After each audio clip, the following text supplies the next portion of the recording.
मेरे प्रिय छात्र छात्राओं, मैं महेश झा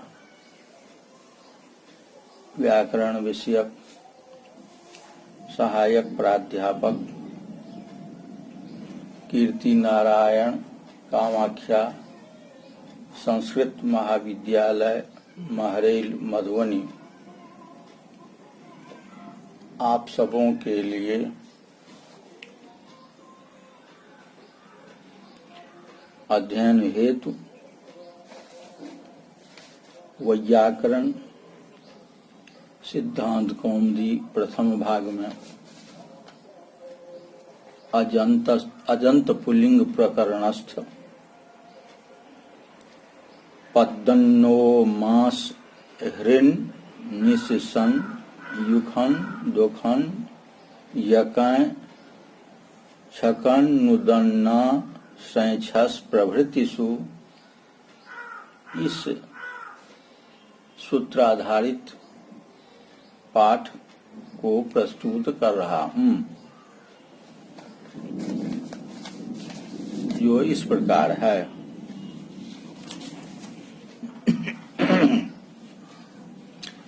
सूत्र में पद, दत्त, नस, मास, हृद, निस, असन, युसन, दोसन, यकन, शकन, उदन, आसन, इन सभी का समाहार द्वंद्व समास है। सूत्र में अनुदात्तस्य चरदुपधस्यान्यतरस्याम, इस सूत्र से अन्यतरस्याम की अनुवृत्ति होती है। सूत्र में केवल आदेशात्मक शब्दों का निर्देश है, अतः पद आदि के समान पाद आदि तदनुरूप स्थानिवाचक शब्दों का आक्षेप होता है। निमित्तवाचक पद हैं सस प्रभृतिषु, अतः द्वितीय बहुवचन सस से सप्तमी बहुवचन पर्यंत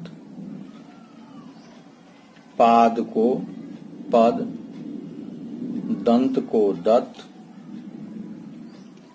नासिका को नस, मांस को मांस, हृदय को हृद, निशा को निश, असृज को अशन, युख को युखन, दोख को दोखन, यकृत को यकन, सकृत को सकन, उदक को उदन, आस्य को आसन आदेश होते हैं। उदाहरण स्वरूप पाद शब्द से प्रथमा विभक्ति के एक वचन में सुप्रत्यय उकार की इत संज्ञा लोप, सकार को ससजुषो रूप, इस सूत्र से रुत्व, उत्व, रुत्व, खरवसानयोर विसर्जनीय, इस सूत्र से विसर्ग होने पर पादः की सिद्धि होती है। पादौ प्रथमा के द्विवचन में पाद शब्द से ओ विभक्ति पाद और इस स्थिति में वृद्धि रेचि से वृद्धि होने पर पादों की सिद्धि होती है। पाद शब्द से प्रथमा के बहुवचन में जस, चूटू से जकार की इत्संज्ञा, प्रथमयो पूर्व सवर्ण सूत्र से पूर्व सवर्ण दीर्घ, सकार को ऋत विसर्ग होने पर पादाह की सिद्धि होती है।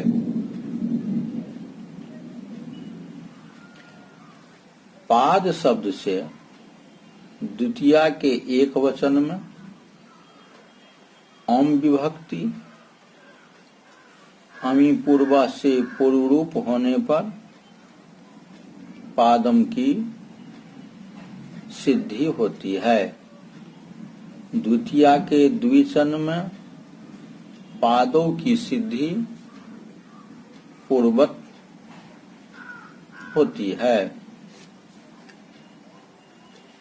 द्वितीया के बहुवचन में पाद शब्द से सस विभक्ति, पत्तन्नो सूत्र से पदादेश, लसक व तद्धिते सूत्र से सकार की इत्संज्ञा,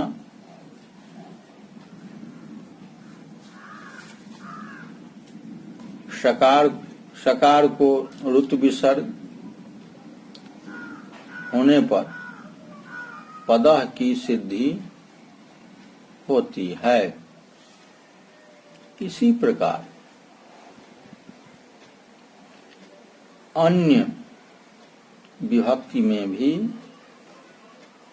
रूपों की सिद्धि होती है। पाद शब्द के सिद्ध रूप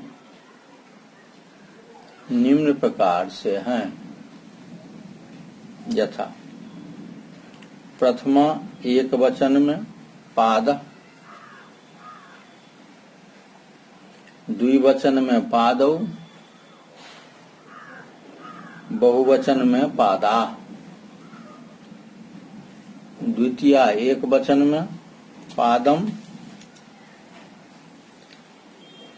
द्विवचन में पादौ,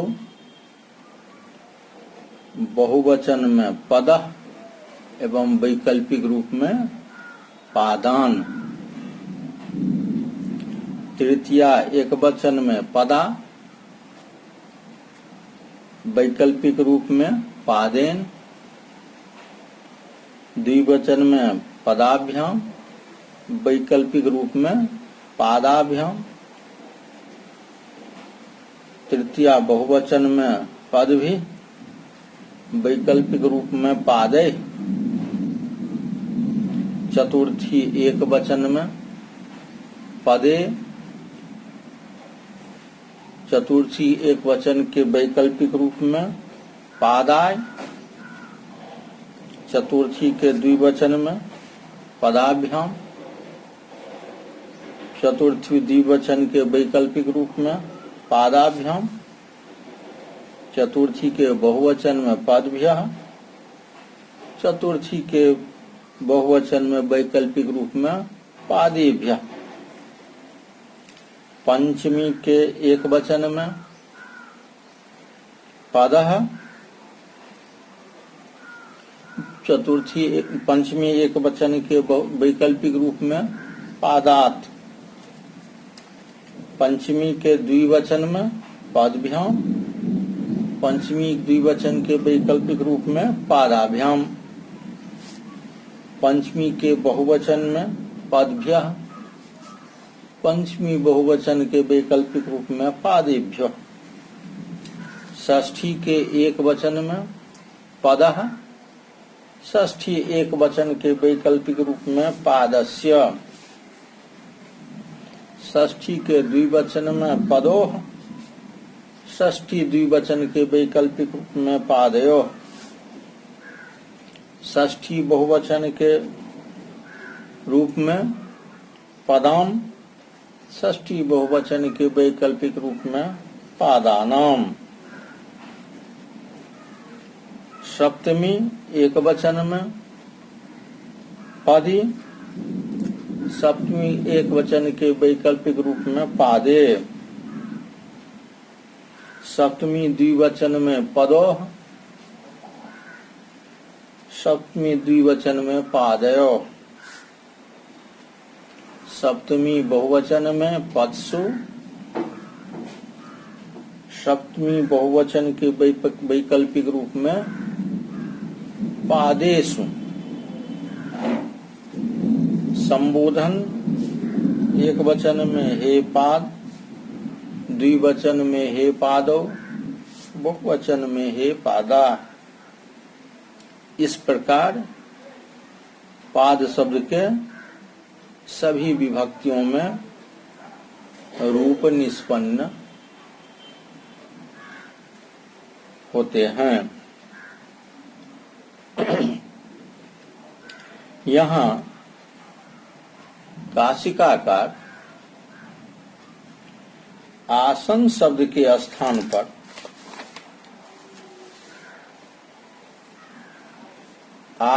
आसन आदेश के विषय में कहे हैं।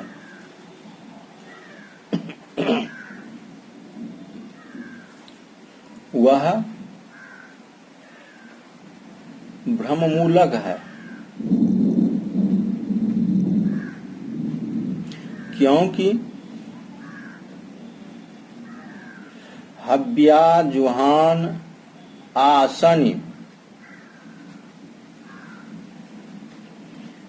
आसन्यम प्राणमोचुः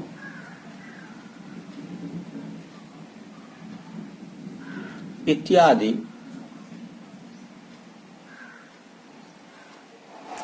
वैदिक मंत्र में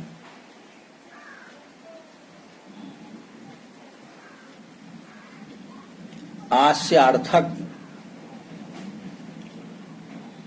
मुखवाचक का ही ग्रहण है। उसके विरुद्ध काशिकाकार का कथन है, जो भ्रम उत्पन्न करता है और वेद विरुद्ध ग्रहण भी उचित नहीं है। वेद के अनुकूल ही प्रयोग उचित है। कहीं कहीं यदि वृद्ध भी है तो उसे आर्ष मान के उचित माना जाता है, किंतु काशिकाकार का यह भ्रम उचित नहीं है। इस प्रकार अजंत पुल्लिंग का यह सूत्र, जो विशाल काय वाला सूत्र है, इस सूत्र को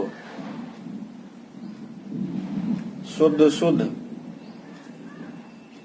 उच्चारण करके हृदयंगम कर लेना भी श्रेयस्कर है। यद्यपि पाणिनीय अष्टाध्यायी को हृदयंगम कर लेने से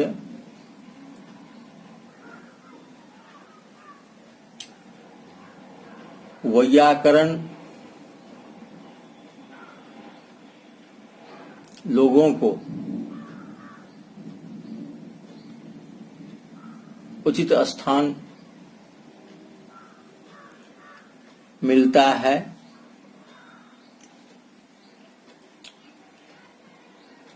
और यथा समय उसे प्रस्तुत करने में भी सहज होता है। इसलिए मेरे छात्रों, इस सूत्र को हृदयंगम अवश्य कर लें।